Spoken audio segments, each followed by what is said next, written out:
Muhammad wa ala alihi wa ashabihi min ahli khairat. Allahumma inna nas'aluka ilman nafi'a wa na'udzubika min ilmin la yanfa'. Subhanaka la ilma lana illa ma 'allamtana innaka antal alimul hakim wa tub 'alaina innaka antat tawwabur rahim. Rabbi shrah li sadri wa yassir li amri wa hlul 'uqdatam min lisani yafqahu qawli, amma ba'd.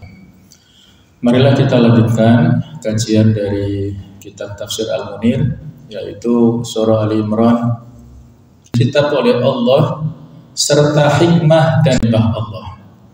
Kamu menjadikan para malaikat dan para nabi sebagai Tuhan.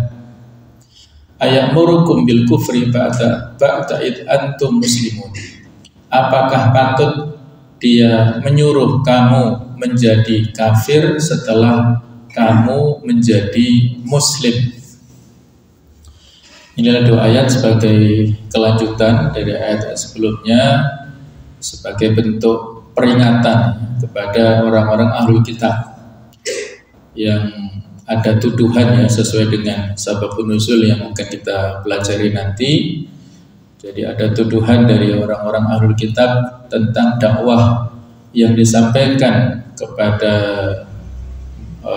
manusia oleh Rasulullah SAW, seolah-olah disuruh kuno ibadah li min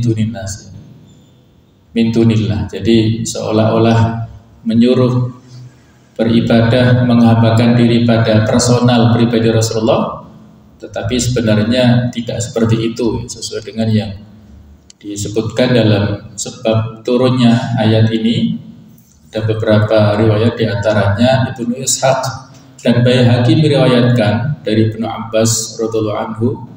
Ia berkata, ketika para rahib Yahudi dan Nasrani ini, kami menyembah kamu seperti orang-orang Nasrani menurunkan kedua ayat ini sebagai bantahan langsung dari langit atas tuduhan yang disampaikan oleh Abu Rafi' Al-Qurazi dari Bani Quraidah, dari suku Yahudi. Di dalam tafsirnya Abdul Razak meriwayatkan dari Hasan Al-Basri, ia berkata, telah sampai kepada saya bahwa ada seorang laki-laki berkata, wahai Rasulullah, kami mengucapkan salam kepadamu seperti sebagian kami mengucapkan salam kepada sebagian yang lain. Maka apakah kami tidak boleh bersujud kepadamu? Lalu beliau berkata, tidak boleh, tetapi muliakan dan hormatilah Nabi kalian, dan ketahui serta hormatilah hak keluarganya, karena tidak boleh bersujud kecuali kepada Allah Subhanahu wa ta'ala. Lalu turunlah kedua ayat ini. Jadi ini ya, Uzair dengan pengagungan yang berlebihan sampai ke perang Yahudi ini, seolah-olah dakwanya Nabi Muhammad memerintahkan supaya menyembah kepada pribadi Rasulullah. Kemudian pada riwayat yang kedua, ada sekelompok orang yang mau mengagungkan atau mengkultuskan Rasulullah melebihi dari batas kemanusiaan. Sama-sama kita fahami dari maksud yang terkandung dalam syahadat risalah. Jadi dua kalimat syahadat. Syahadat yang pertama adalah syahadat tauhid, asyhadu an la ilaha illallah, dan syahadat yang kedua adalah syahadat risalah, wa asyhadu anna Muhammadan abduhu wa rasuluh. Jadi ini masing-masing ada dua rukunnya ya. Syahadat tauhid ada rukun al-wala dan al-bara. Kita harus berlepas diri dari segala macam isme sesembahan selain Allah, dan kita tetapkan loyalitasnya hanya kepada Allah. Itu adalah seorang abdullah, seorang hamba Allah. Qul akhir surat Al-Kahfi itu. Tetapi bukan manusia biasa, yuha ilayya, diberikan wahyu kepadaku. Kemudian juga ayat-ayat yang mengatakan subhanalladzi asra bi 'abdihi lailan minal masjidil haram ya. Bi 'abdihi, ada kata-kata 'abdihi adalah kembali kepada Rasul. Sisi yang lainnya harus seimbang, beliau juga seorang Rasul yang membawa risalah, membawa syariat tidak boleh kita tinggalkan syariatnya, tidak boleh kita kesampingkan. Jadi inilah keseimbangan. Jadi kalau para ulama menyebutkan syahadat Muhammad Abdullah itu adalah nafyu at-tafrid, atau yang menafikan al-ifrat, ya. Nafyu al-ifrat menafikan pengkultusan. Kemudian syahadat Muhammad Rasulullah itu adalah nafyu at-tafrid, yaitu menafikan peninggalan atau meninggalkan syariatnya. Jadi seimbang masing-masing ini.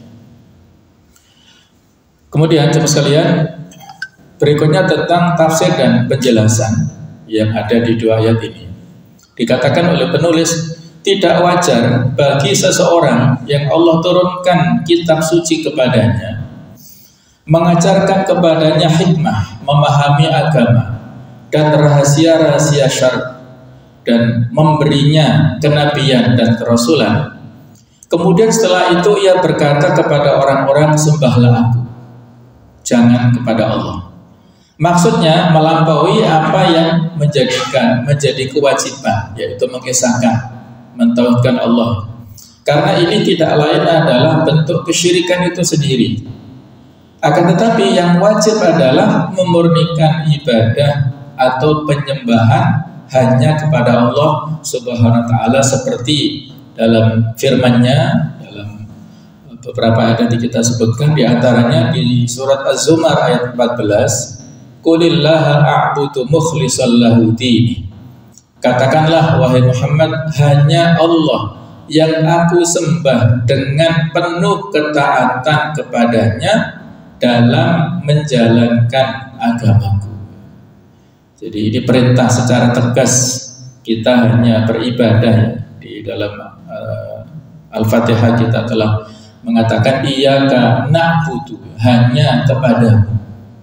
Ini ada unsur takdim, ya. Takdim dalam balaghah didahulukan, ini berarti ada pengkhususan. Iyyaka na'budu, kita tidak mengatakan na'buduka, karena ada stressing, hanya kepada Allah kita beribadah. Wa iyyaka nasta'in, kita tidak mengatakan wa nasta'inu bika, tetapi didahulukan lafaz Allahnya, iyyaka, hanya kepada Engkau ya Allah kami memohon pertolongan. Ini dalam rangka memurnikan tauhid kita. Inna sholati wa nusuki wa mahyaya wa mamati lillahi rabbil alamin. Itulah tauhid ibadah kita, murni hanya kepada Allah Ta'ala dalam bentuk penghambaan atau seluruh jenis ibadah. Imam Muslim dan yang lainnya meriwayatkan sebuah hadits qudsi dari Rasulullah SAW. Qala Allah tabaraka wa ta'ala, Allah berfirman, Ana aghna syuraka 'anil syirk. Aku adalah zat yang paling tidak butuh kepada sekutu-sekutu. Paling tidak suka untuk disekutukan. Man amila amalan asyraka fihi ghairi taraktuhu wa syirkahu. Barang siapa yang mengerjakan suatu amal yang di dalamnya ia menyekutukanku dengan yang lainnya, maksudnya tidak tulus hanya karena Allah, maka aku, kata Allah, membiarkannya beserta sesuatu yang ia jadikan sekutu tersebut. Maksudnya amal tersebut tidak Allah terima, akan tetapi diserahkan kepada yang dijadikan sekutu di dalam amalannya tersebut. Inilah pentingnya kita mengikhlaskan niat. Tidak boleh menduakan niat dalam berbagai macam hal, terutama dalam bab ibadah. Tidak boleh kita duakan sholat untuk lillah dan untuk lil makhluk. Tidak boleh kita, kalau dalam hadis tentang niat adalah masalah hijrah, pemangkanan hijratuhu lidunya yusibuha aw imra'atin yankihuha fa hijratuhu ila ma hajara ilaih. Kalau hijrahnya seseorang itu adalah untuk wanita yang dia nikahi atau dunia yang dia inginkan, maka hijrahnya ya sampainya ke sana, tidak sampai kepada Allah. Jadi biasanya di tahun baru Islam kita ada momentum hijrah. Di antaranya kita diingatkan, kalau kita mau berhijrah, meninggalkan hal-hal yang maksiat menuju kepada yang baik, itu lillah, bukan untuk jabatan, bukan untuk popularitas, bukan untuk duniawi, tetapi hijrahnya adalah lillah, semata-mata ikhlas karena Allah. Kalau seseorang beramal untuk Allah dan untuk sekutunya selain Allah, Allah tidak suka, maka diberikan kepada sekutunya. Allah tinggalkan ya, taraktuhu wa syirkahu, aku tinggalkan dia dan yang dia sekutukan itu.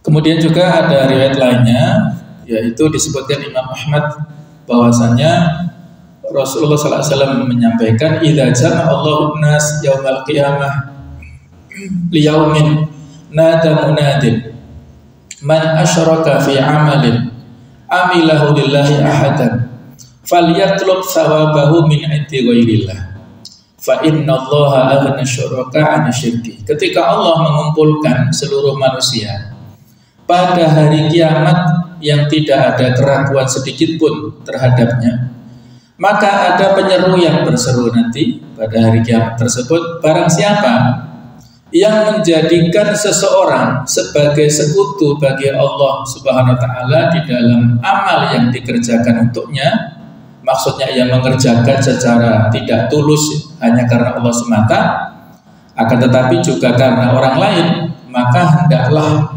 ia meminta pahala amalnya tersebut dari selain Allah.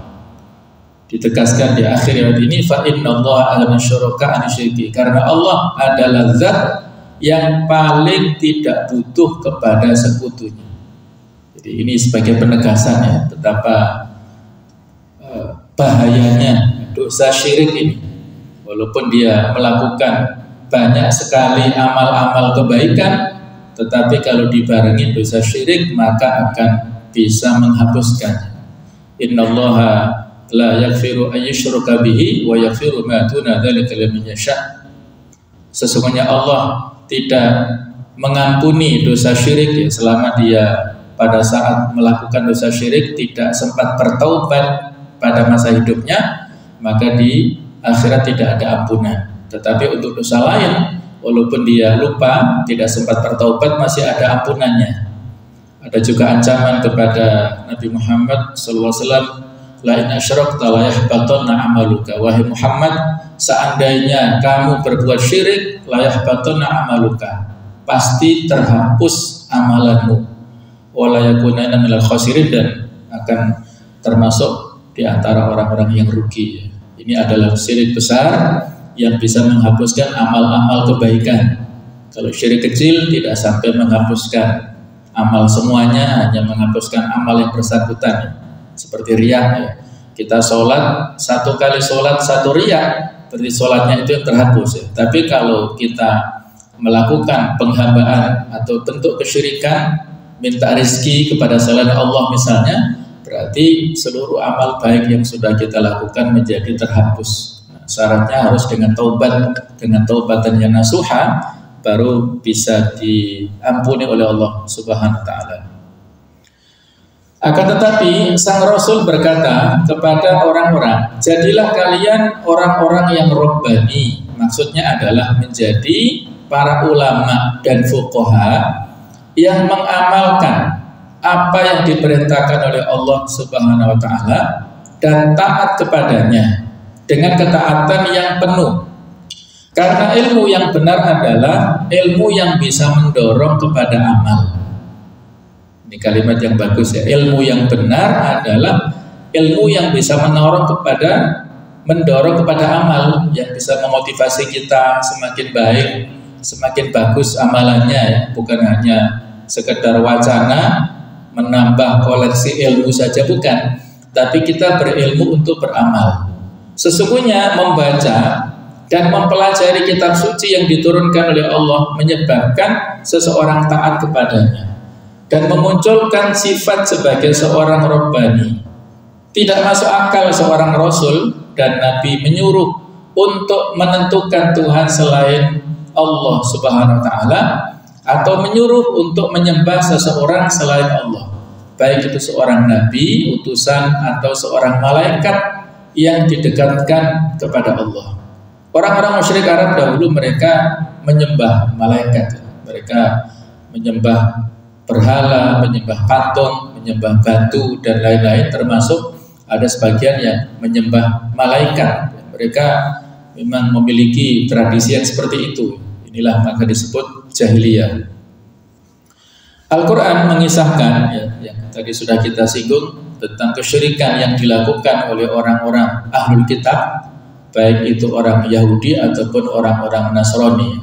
Di surat At-Taubah ayat 30 Allah menyampaikan, berfirman, wa qalatil yahudu Uzairun ibnullah wa qalatin nasara al-masih ibnullah. Dan orang-orang Yahudi itu berkata Uzair itu putra Allah. Sementara orang-orang Nasrani berkata Al-Masih adalah putra Allah. Dzalika qauluhum bi afwahihim, itulah ucapan yang keluar dari mulut mereka. Yudahiuna qaulal ladzina kafaru min qabl. Mereka meniru ucapan orang-orang kafir yang terdahulu. Qatalahumullah, Allah melaknat mereka, memerangi mereka. Anna yufakun, bagaimana mungkin mereka sampai berpaling. Inilah peringatan keras ya kepada ahlul kitab. Mereka ini telah banyak melakukan penyimpangan. Di antara penyimpangan yang terberat ini, kesyirikan yang terberat adalah mereka mengklaim Uzair. Uzair adalah salah satu dari nabi yang diutus kepada Bani Israel yang sempat pernah diwafatkan Allah Ta'ala selama 100 tahun. Jadi beliau satu saat beristirahat ya, keluar dari rumahnya dan berjalan beristirahat di sebuah rumah tua ya, seperti gubuk, dan berandai-andai ya, melihat kuburan serta segala sesuatu yang porak-poranda ya. Apakah mungkin Allah Ta'ala menghidupkan atau mengembalikan kondisi ini? Ya, beliau berandai-andai, akhirnya Allah fa'amatahullahu mi'ata amin, Allah mematikan Uzair ini selama 100 tahun. Dia membawa kurma, membawa susu, dan juga membawa ini binatang piaraannya itu, kemudian dimatikan oleh Allah Ta'ala 100 tahun. Dan dia hanya mengira hanya beberapa hari saja. Fantur ila ta'amika wa syarabika lam yatasannah. Ternyata makanan minumannya tidak berubah. Kemudian binatangnya itu sudah mati ya, dan sudah tinggal tulang belulang saja. Kemudian itu menjadi peringatan ya bagi dia yang saat itu berandai-andai, dan ketika dia kembali kepada kaumnya, pada saat itu Taurat hilang karena disembunyikan atau dirampas oleh Bukhtanasor, saat itu seorang raja yang sangat zalim.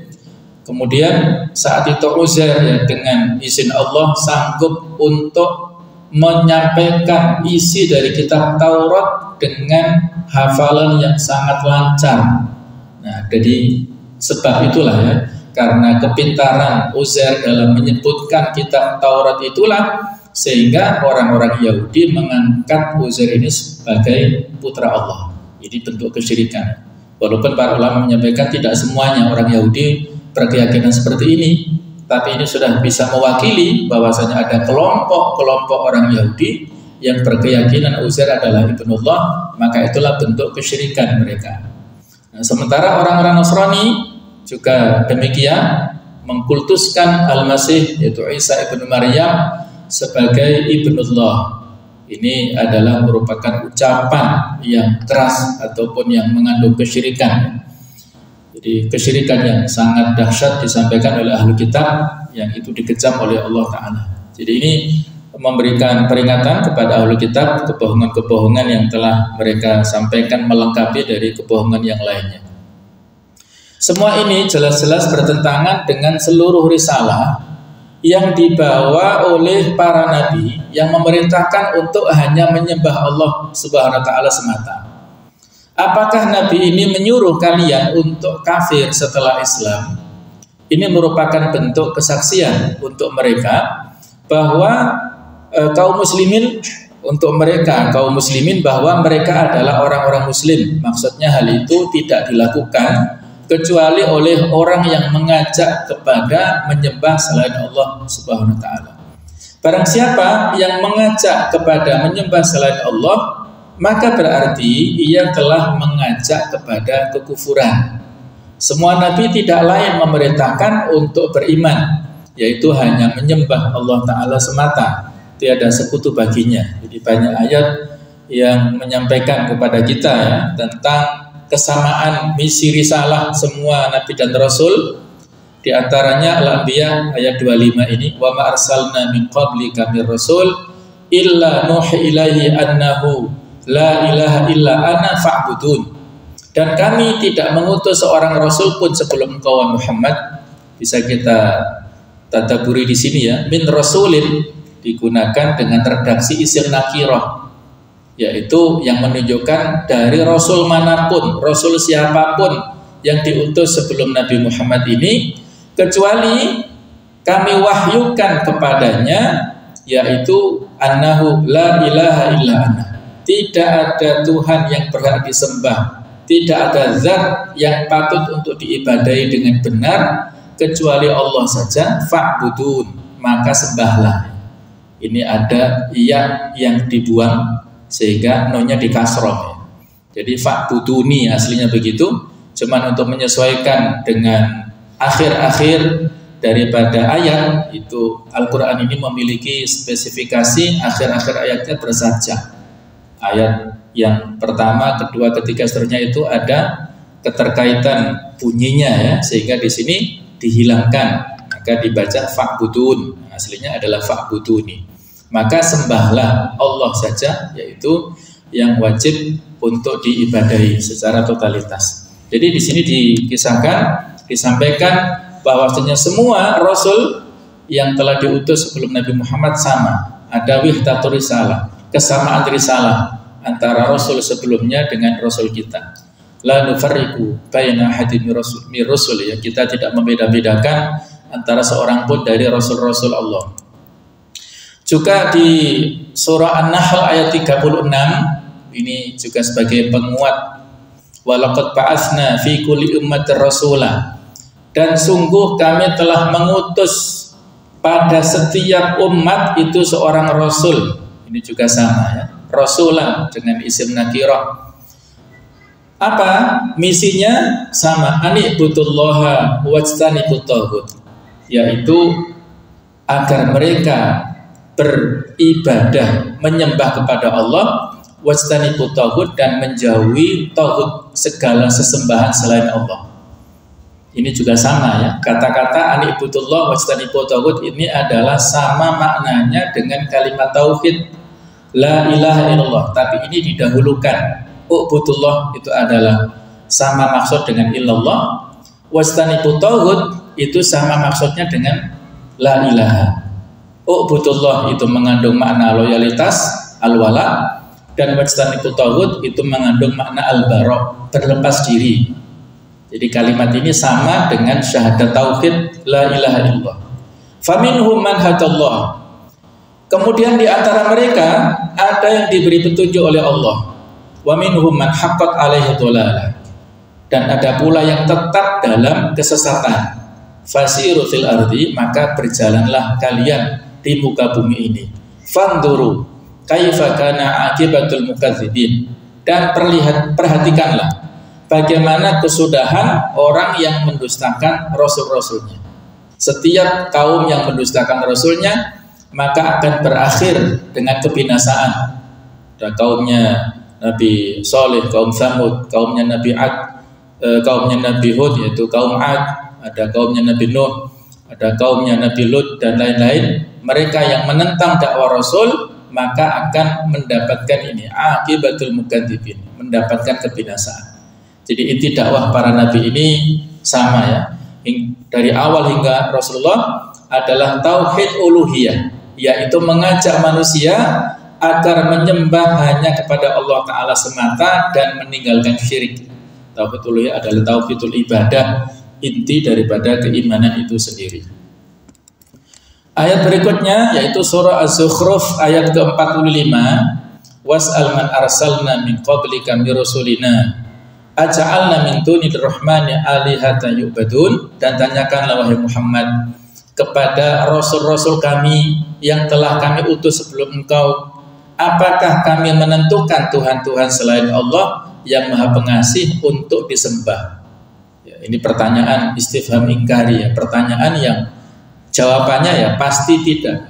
Tidak ada dakwah yang disampaikan Rasul-Rasul sebelumnya kecuali adalah memerintahkan untuk bertauhid kepada Allah Subhanahu wa taala. Ayat berikutnya yaitu wa may yaqtul minhum inni ilahum min duni fadzalika najzihi jahannam kadzalika najzil zalimin. Dan barang siapa di antara mereka berkata, sungguh aku adalah Tuhan selain Allah, maka orang itu kami beri balasan dengan neraka jahanam. Demikianlah kami memberikan balasan kepada orang-orang yang zalim. Jadi wa may yaqul minhum, siapapun yang di antara mereka menyeru untuk berdakwah kepada selain tauhid, maka ini adalah balasan yang keras dari Allah Subhanahu wa taala. Berikutnya jemaah sekalian adalah tentang fikih kehidupan ataupun hukum-hukum.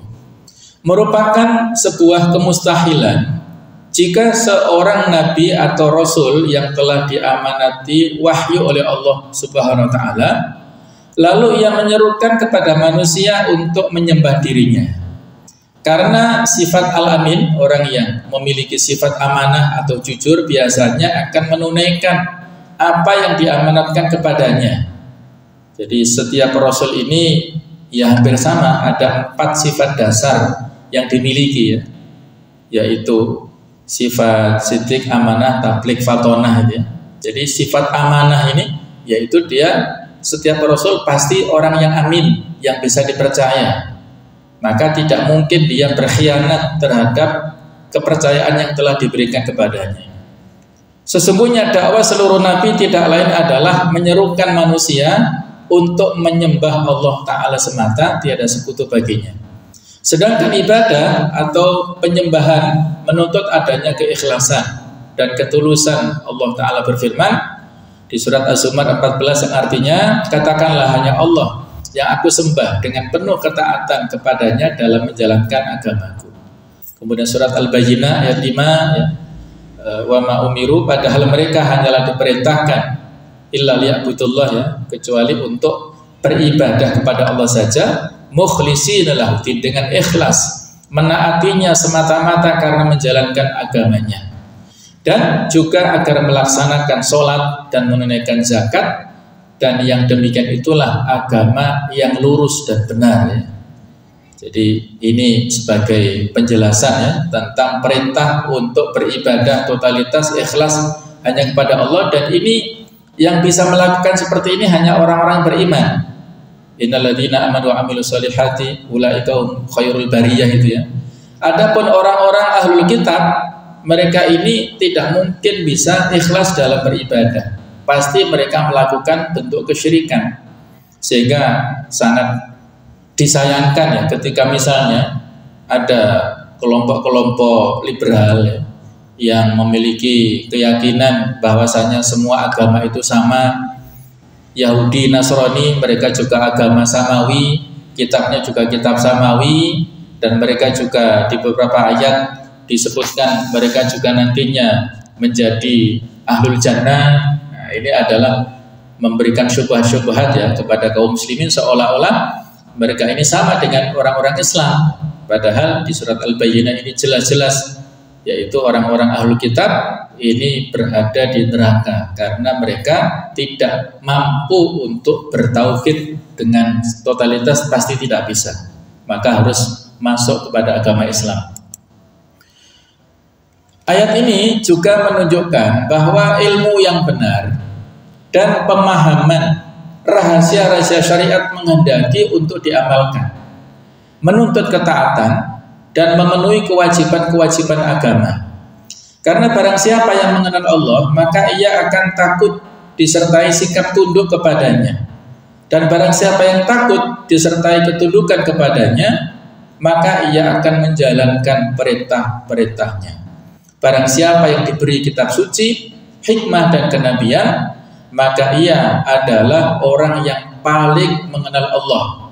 Dan barang siapa yang mempelajari syariat tetapi ia tidak mengamalkannya, maka ia tidak dianggap dan tidak bernilai di hadapan Allah. Ilmunya berubah menjadi sebuah bencana baginya dan menjadi hujjah atau bukti atas kesesatannya.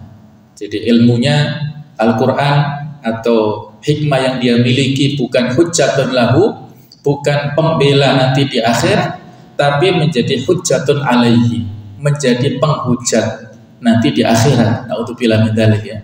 Jadi kalau di sini kita diperintahkan untuk berilmu dan beramal. Kalau hanya berilmu saja, hanya wacana tetapi tidak beramal, kita mendapatkan ancaman yang berat ini dari Allah Ta'ala. Jadi Allah tidak lain dengan ya, menjadi hujah atau bukti atas kesesatannya. Pendekatan diri kepada Allah tidak lain dengan amal. Sedangkan ilmu yang tidak bisa mendorong si pemiliknya untuk beramal, maka ilmu tersebut tidak bisa dikategorikan sebagai ilmu yang benar. Kekufuran bertentangan dengan Islam, sedangkan Islam adalah agama fitrah dan menuntut penegasan ya.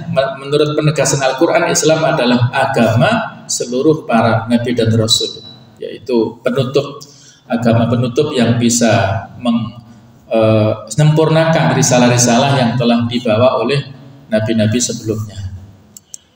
Kemudian jamaah sekalian, rahimakumullah, kita pertegas ya yang disebutkan di akhir ayat 79 tadi ya, tentang perintah untuk menjadi generasi yang robbani di sini. Walakin kunu robbaniyin bima kuntum tu'allimunal kitab wa bima kuntum tadrusun. Akan tetapi Rasul ini dakwahnya adalah menyampaikan, hendaklah kamu menjadi orang-orang robbani dengan apa yang engkau senantiasa ajarkan dari Alkitab dan dengan apa yang kamu tetap mempelajarinya.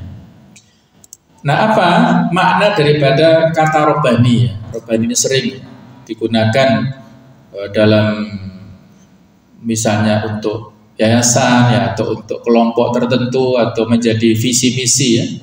Saya punya sekolah di Singosari juga namanya robbani, SMA saya juga namanya robbani. Ini maksudnya adalah seperti ini, sebagaimana disebutkan dalam tafsir Al-Qurtubi, seorang robbani ini mendidik manusia dengan ilmu yang kecil sebelum daripada yang besar. Seolah-olah dia mengikut cara Arab, Allah memberi kemudahan kepada manusia bagi semua perkara yang susah. Mereka alim dengan agama Tuhannya dan beramal dengan ilmunya.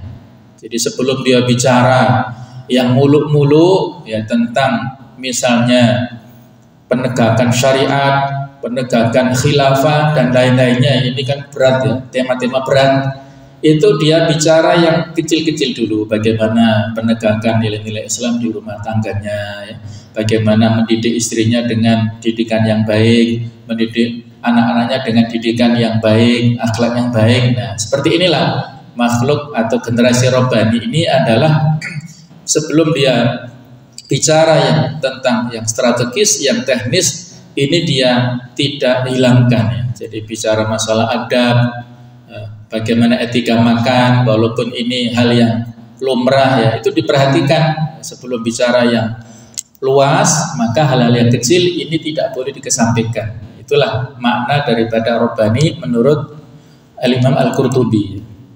Nah, sedangkan ringkasan daripada sekian pendapat ya, makna robbani yang disampaikan oleh para ulama, itu ada beberapa poin ya, bahwa orang yang robbani itu adalah seluruh hidupnya hanya untuk Allah Ta'ala dan berusaha merealisasikan apa yang Allah inginkan. Jadi orientasinya lillahi ta'ala, ikhlas karena Allah. Kemudian dia selalu mengajarkan dan belajar. Generasi robbani adalah generasi pembelajar. Dia di samping belajar juga mengajar. Khairukum man ta'allamal Qur'ana wa 'allamahu. Sebaik-baik kalian adalah yang mempelajari Al-Quran dan mengajarkannya. Jadi seperti itulah ya, kita tidak boleh hanya sekedar mengajar saja, nggak mau belajar. Kebalikannya, kita tidak boleh juga hanya belajar saja, tetapi tidak mau mengajar. Ini juga tidak boleh ya, hanya pembelajar pasif tidak boleh. Kita harus menjadi pembelajar yang aktif. Walaupun konteksnya mungkin skopnya beda ya. Kalau panjenengan menerima ilmu-ilmu yang didapatkan dari kajian, mungkin tidak dalam level yang luas penyampaian amanah ilmunya, tetapi bisa disampaikan kepada keluarga, kepada istri, kepada anak-anak, disampaikan ulang, karena ilmu itu adalah amanah. Setiap kali kita mendapatkan informasi tentang ilmu, maka itu adalah amanah. Dulu pada saat Nabi menyampaikan khutbah wada, pada saat wukuf di Arafah, haji wada itu, setiap kali poin yang beliau sampaikan, beliau menyampaikan ala falyuballigh asyahid al-ghaib. Ketahuilah bahwa orang yang hadir saat ini harus menyampaikan kepada yang tidak hadir. Pada saat itu ya, khutbatul wada diikuti oleh 100.000 kaum muslimin yang sedang wukuf di Arafah, tetapi diabadikan. Khutbatul wada isinya itu menjadi pilar-pilar hak asasi manusia di antara poin-poinnya. Jadi khutbatul wada yang mendengar hanya 100.000, tetapi akhirnya bisa diketahui oleh seluruh umat sedunia. Ini gara-gara tadi ada metode pensanatan dari fulan kepada fulan muridnya, kepada cucu muridnya, terus sampai seperti itu ya. Itulah ilmu sampai kepada kita dikarenakan ada proses belajar dan mengajar secara terus-menerus ini. Yang ketiga, tidak memiliki sifat lemah. Karena bencana yang menimpa tidak menjadi lesu dan tidak menyerah. Di surat Al-Imran 46, wa ka'ayyin min nabiyyin qatala ma'ahu ribbiyuna katsir, dan betapa banyak di antara para nabi yang berperang bersamanya adalah ribbiyun, sama dengan robbaniyun artinya ya. Mereka banyak, fama wahanu lima asabahum fi sabilillah, mereka tidak lemah terhadap apa yang mereka ditimpa. Wa ma dha'ufu wa mastakanu, ya, mereka tidak lemah, mereka juga tidak menyerah, mereka selalu optimis. Kita sebagai generasi Rabbani harus optimis, walaupun mungkin persoalan bangsa dan negara kita ini sepertinya susah untuk diselesaikan, tapi kita nggak boleh putus asa, masih ada harapan. Insya Allah masih ada harapan umat Islam akan menjadi pemimpin yang sesungguhnya di negeri kita yang mayoritas muslim ini. Walaupun masalah-masalah selalu berkembang dan terus-menerus ya, tidak ada selesainya, tetapi kita tetap harus optimis, selalu ada optimisme. Itulah ciri generasi yang Rabbani ini. Imam Ibnu Jarir At-Tabari yang dikenal dengan sebutan Imamul Mufassirin mengatakan bahwa Rabbani adalah seseorang yang memenuhi beberapa kualifikasi atau sifat berikut ini. Yang pertama, dia adalah faqih, dalam arti memahami agama Islam dengan sangat baik. Faqih ini bisa disebut ahli fikih ya, kalau jamaknya fuqaha. Artinya dia itu faqih, dari faqih yafqahu adalah paham ya. Dia memahami Islam dengan pemahaman yang runtut, pemahaman yang baik, dan dia tidak memiliki pola pikir yang menyesatkan. Nah, jadi dia runtut, faqih, faham dalam hal keilmuan keagamaan ini. Yang kedua, dia alim, dalam arti memiliki ilmu pengetahuan. Jadi kalau faqih ini lebih banyak kepada ulum syariah, ulum diniyah. Kalau alim ya ini lebih luas, memiliki ilmu pengetahuan, baik itu ilmu-ilmu Islamiyah, diniyah ataupun ilmu-ilmu kauniyah. Yang ketiga adalah basir bisiyasah. Jadi orang Rabbani, orang generasi yang Rabbani menurut Ibnu Jarir At-Tabari itu bahasanya melek politik ya. Tidak buta politik. Jangan sampai ada pemikiran wis politik itu urusannya orang-orang atas sana, kita yang orang-orang bawah ini gak usah ngurus-ngurus masalah politik. Nah ini salah ya, karena bagaimanapun masalah politik ini bukan hanya urusan level atas, urusan kita dalam rumah tangga itu juga ada sisi politiknya, urusan dalam ber-RT, ber-RW atau tingkat kelurahan, tingkat desa sampai ke atas, itu semuanya tidak lepas dari masalah asiyasah. Jadi definisi asiyasah ini mengalami pergeseran makna ya, seolah-olah politik ini kotor, politik ini busuk, politik ini menghalalkan segala cara. Ini kan definisi-definisi yang disampaikan oleh orang-orang barat, sehingga menjadikan orang kaum muslimin ini tidak akrab ataupun mereka tidak mau terlibat dalam politik. Yang mana asli makna politik asyasa itu kan dari kata-kata sasa ya susu, yaitu mengendalikan.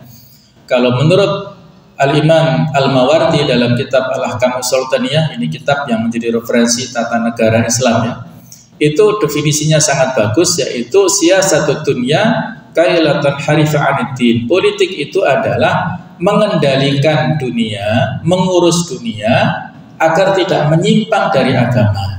Itulah makna politik Islami ya. Mengendalikan, mengurus dunia dengan segala macam dinamikanya dari A sampai Z supaya tidak menyimpang dari agama. Sehingga bagaimana supaya tidak menyimpang, orang yang aktif dalam bidang politik itu harus paham tentang agamanya. Kalau dia nggak paham, bagaimana dia bisa membedakan ini tidak menyimpang, ini menyimpang. Nah, itulah makna politik ini harus kita pahami dengan pemahaman yang benar. Yang keempat, basir bin tadbir, melek manajemen. Jadi paham tentang bagaimana mengatur sebuah organisasi di tingkat yang kecil sampai level negara. Jangan-jangan kalau SDM kita ini tidak siap, ketika ada peluang untuk mengatur negara, nanti kita kesulitan untuk mencari orang-orang birokrat yang levelnya itu berada sesuai dengan jenjang karirnya. Misalnya presidennya yang sesuai dengan harapan kaum muslimin. Tetapi kalau orang-orang yang level layak untuk didudukkan pada eselon 1 misalnya tingkat, kalau menteri kan jabatan politik ya, siapapun bisa sesuai dengan kehendak presiden ya. Menteri yang baru saja dilantik PAW dari yang sebelumnya itu siapa ya, kita tahu sendirilah ya. Dia adalah merupakan tim sesnya dulu. Nah, apa kapasitasnya Allahu a'lam, yaitu suka-suka presiden ya kalau soal top ininya ya dari sisi menterinya. Tapi kalau level sesudahnya, yaitu baik itu dirjen-dirjennya kan harus dari ASN ya, harus jabatan karir. Nah, kalau kita nggak mempersiapkan orang-orang di jabatan tersebut dan hanya level top pimpinannya saja, maka akan dikelabui sehingga tidak lama kemudian menterinya kena OTT, kena operasi tangkap tangan.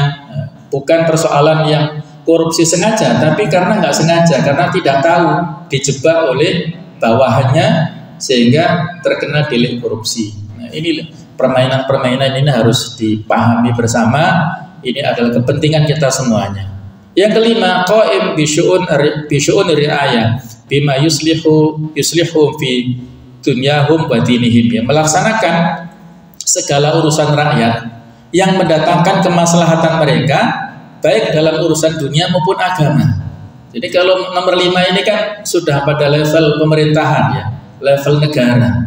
Sehingga inilah konsekuensi daripada seorang yang robbani, bukan hanya dia rajin ke masjid, bukan hanya rajin menghadiri kajian ilmu, kajian Islam, ini penting ya, tidak boleh kita kesampingkan, tapi tidak semata-mata itu ya. Tetap dia punya kepedulian untuk berkiprah di dunia perbaikan islahul ummah atau islahul hukumah secara umum, yaitu diantaranya paling tidak dia berpartisipasi dalam proses suksesi kepemimpinan ya, kalau di dunia atau negara demokrasi ya lewat pintunya pemilihan umum. Jadi orang-orang yang harusnya orang-orang yang robbani tidak anti kepada pemilu ya, tidak mengkampanyekan golput. Nah, kalau dia mengkampanyekan golput ini bahaya.